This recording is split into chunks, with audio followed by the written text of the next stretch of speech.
Ludes Chica, shocker ang lihim ni Donnie na GF. Tukoy na tukoy na.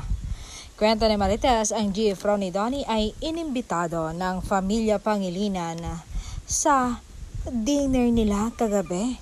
Ayon pa sa Chika, magkahawak kamay para na pumasok sa family house ng Pangilinan ang Don Bell or sina Donnie Pangilinan at Bel Mariano. Diba, bongga? Tama ang mga netizens, may relasyon talaga ang Don Bell na higit pa sa magkatrabaho lang at magkaibigan.